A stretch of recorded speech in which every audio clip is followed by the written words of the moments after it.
Hey y'all, welcome back to the channel. I want to welcome you back to my home. I want to welcome you back to my kitchen here. I want to say thank you to all the subscribers. You guys are awesome. I look at you every day, everybody that subscribes, and I save everybody in my emails. So I want to say thank you to all you guys. Thank you to all you folks that comment on the videos, that stop by and just look at them. I appreciate y'all, man. Thank you.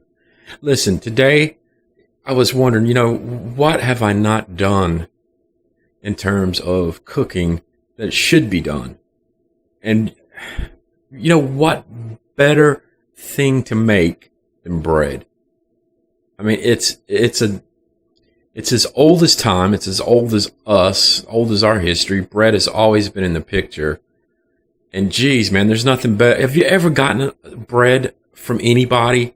You're like, wow, that's one of the things that when you go to the grocery store, you're like, got to get bread, got to get milk. If there's an emergency, got to get bread, got to get milk. I want to teach you how to make bread today, y'all. There's nothing finer than getting a gift of bread around the holidays, your birthday, or just to say, you know what, I'm thinking about you, I love you, here's some bread. So we're going to make sandwich bread. We're going to make like loaf bread today. My loaf pan is not really huge, but it'll do the trick. I mean, it'll be great for butter and jelly, and you can make a sandwich out of this. So what we're going to need, guys, we've got butter, we've got some salt, we've got some yeast. These are the two optional ingredients right here, the nonstick cooking spray and the olive oil. You're going to need a big bowl, maybe 2 big bowls. You're going to need 5.5 cups of flour. This is self-rising flour. That's why I've cut back on the salt here. This has got baking powder in it, and salt. That's what makes it self-rising. So, we've decreased the salt. And we have 2 cups of water. And one ingredient that I've left out, and if you just give me a second, I'll reach right over here because I was letting it warm up in some hot water, is some honey. Okay, we're going to use about 2 tablespoons of honey in this bread. You can use 2 tablespoons of sugar. Just the same effect. This honey is going to give it a little bit different flavor. So, with all that being said, that's taken up 2 minutes and 30 seconds. Let's go ahead and start making this bread, guys. The very first thing we're going to do, guys, is proof our yeast. And that simply means we're going to make sure that our yeast is activated or active or alive. So we're going to go ahead and put in our 2 cups of water. And this is warm water, not hot, just lukewarm. We'll go ahead and put in our honey here. And this is going to be 2 tablespoons.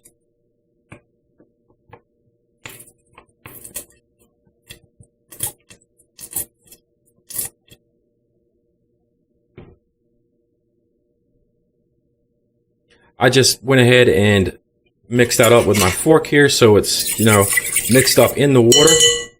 And now we'll go ahead and add our tablespoon of yeast here.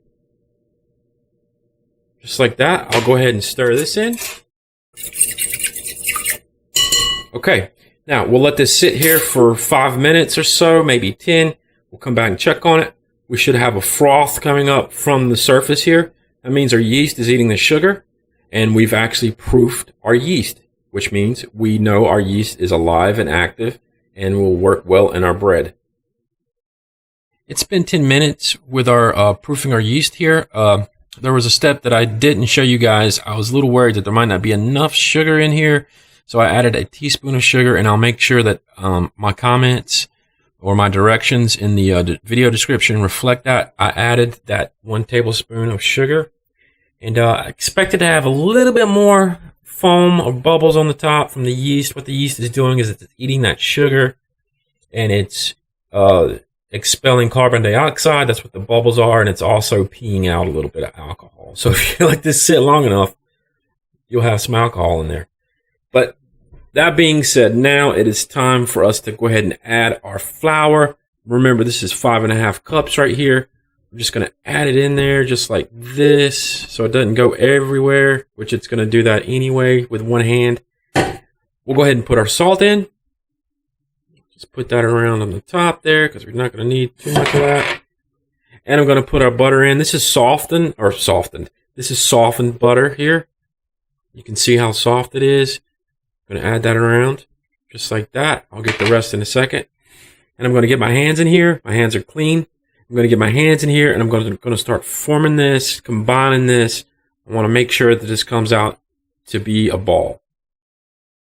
When your dough starts to become elasticy and stop sticking to everything, then you want to form it into a ball, which we'll do that in the next step.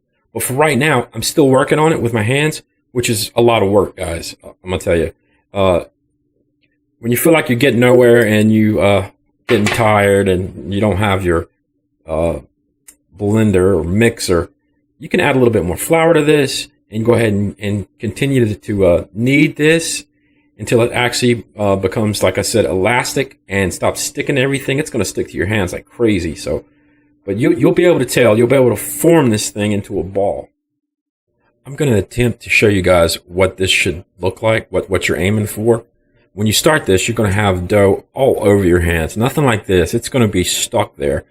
Once it starts getting elasticy like this, you can see that I can pick the whole thing up now. I'm just going to knead it with my hands just like this. This is what you're looking for. You want it to become, like this. It's elasticy and it's sticking together and it's not sticking completely to your hands. And you'll probably need to add a little bit more flour. I'm adding like a tablespoon at a time to make sure I get this to where I want it. And this is it. This is what you're looking for right here. So don't get discouraged when your dough is, continuing to stay elasticy and sticky and sticking to everything, sticking to your hands. Once you get it to a point where it's sticking, holding together like this, or it's starting to stiffen up, go ahead and add some more flour because that's what you need, and continue to knead it just like I'm doing right here. And I'm almost done. And I'll tell you one other thing as well. Once you get it to this point and you step away for a minute, let your hands readjust, you're going to stick your hands back in it, and this is going to heat up. You're going to feel the heat coming off of this. I've just brought out another bowl here that I'm going to spray a little bit of the cooking spray, the non-stick cooking spray on just like this, so nothing sticks to the sides. Then we're going to take our ball here. Come on, baby. It's heavy. And we're just going to let it sit down in here. Just like that. I'm going to kind of form it into a nice little ball. There you go, buddy. Just like that. It is so full of air right now, y'all. It is crazy. It's beautiful, though. This is beautiful stuff. All right, so we'll just let it sit like this, and we'll come back and I'm going to cover this with a couple dish towels. Let it sit for an hour. We're going to come back and we're going to see if this has risen any at all. So we're back after an hour. We're going to go ahead and uncover this. And we can see that it has risen. What I'm going to do now is just go ahead and knead this right in the bowl. I'll do this for probably about 5 minutes. I'm going to now put some flour on our work surface here.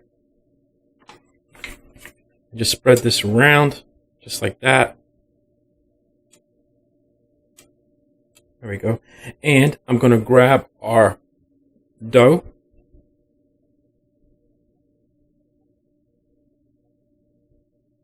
And what we're going to do right now is go ahead and make sure we have this kind of equal on both sides, because what we're going to do is just go ahead and cut it in half with our knife. I'm going to go ahead and return half of this to our bowl for right now. And we'll need this some more. And what I'm going to do is kind of like fold it over on itself. And I will continue to do this little process of folding it over on itself for another 5 minutes, guys. It's therapeutic. Okay, and I've got this shaped into an oblong oval here. And I've buttered our loaf pan. So now what we're going to do is just go ahead and take this and set it right in there. I'm going to try and shape it again as best I can. And what we're going to do is just let this sit for another hour. Let it rise a little bit further, a little bit more. So we've got our loaf in our buttered dish here. I've applied some butter to the top of this because we want it to have a brown crust. And I've also scored it right here. So if it cracks, it's going to crack right there. And what we're going to do is put it in the oven for 35 minutes, 35 to 40 minutes on 350 degrees. And we'll be right back.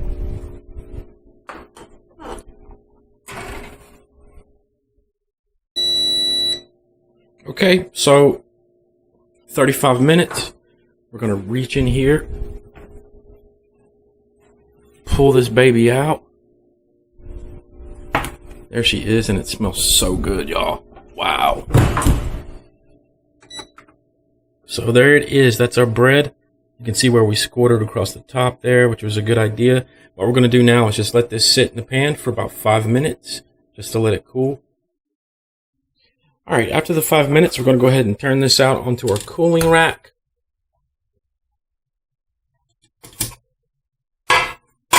There's our bread right there. We'll go ahead and flip this over. There we go. 2 beautiful loaves of bread. I'm just going to let this cool, maybe 30, 40 minutes. This would be a great time to put this on your windowsill. You know what I mean? So we'll let this cool, and we'll come back and we'll take a look at what it looks like on the inside. Okay, guys, this is the finished product. I want you to get a close-up of the bread itself. Right there. Really nice looking. And I've made this for myself, so I'm going to go ahead and give this a try, y'all.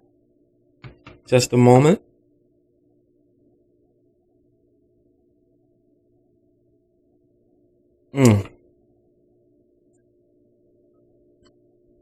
Unbelievable. That is fantastic.